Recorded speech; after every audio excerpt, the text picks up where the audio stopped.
sebenarnya ini juga masih running ya Katras ya. Nah, kita split sedikit seperti ini. Nah, jadi seperti ini Katras gambarannya. Kalau kita menginstalasi peredaman untuk 2 lapis,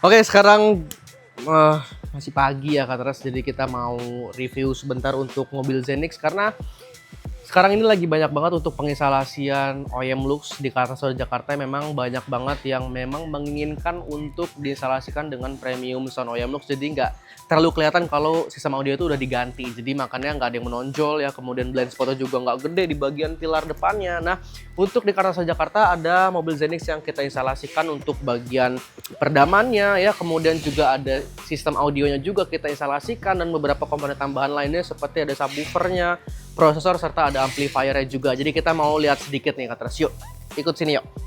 Nah, jadi sekarang ini sedang dalam proses ya Katras ya.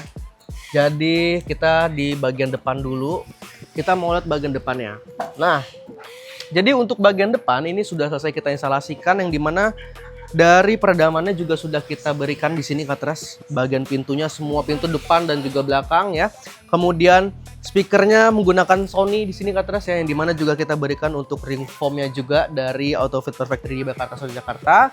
Kemudian untuk bagian belakangnya juga sudah selesai Katras, dan untuk bagian lantai peredamannya juga sudah selesai. Nah, sebenarnya ini juga masih running ya Katras ya. Nah, kita split sedikit seperti ini. Nah, jadi seperti ini Katras gambarannya. Kalau kita menginstalasi peredaman untuk 2 lapis ya, karena ini 2 lapisnya sudah terinstalasi dengan baik di sini. Jadi ini lapisan kedua yang kelihatan yang warna coklat ini. Bawahnya sudah ada 1 buah peredaman yang dimana juga kita menggunakan aggressive silver 2 mili ketebalannya dengan bahan butyl rubber, jadi mampu menyerap getarannya dengan baik. Kemudian juga pastinya juga nanti di kabinnya akan lebih kedap lagi ya. Dan tentunya untuk speaker belakangnya juga sudah kita instalasikan dengan baik juga, di sana menggunakan speaker dari Sony juga, jadi depan belakang Sony. Kemudian di sana Katras kalau kelihatan ya, di sana sudah ada subwoofer yang dimana kita sudah instalasikan dari Hertz yang MPS 250 dengan custom box di bagian kiri dari mobil Zenix ini. Pada bagian bagasinya tentunya nanti bagian bagasinya masih berfungsi secara normal, dan ini juga masih running semuanya. Kita tentunya akan melihat nanti bagaimana kalau semuanya sudah diinstalasikan dengan baik. Sisanya nanti akan ada komponen lain seperti prosesor dan amplifiernya, tentunya akan kita update terus bagaimana nanti penginstalasian dari tim Kartasura Jakarta. Jadi untuk para pemilik mobil Zenix bisa tonton video ini sampai habis untuk menjadikan ini salah satu rekomendasi dan referensi untuk mengupgrade sistem audio menjadi lebih baik.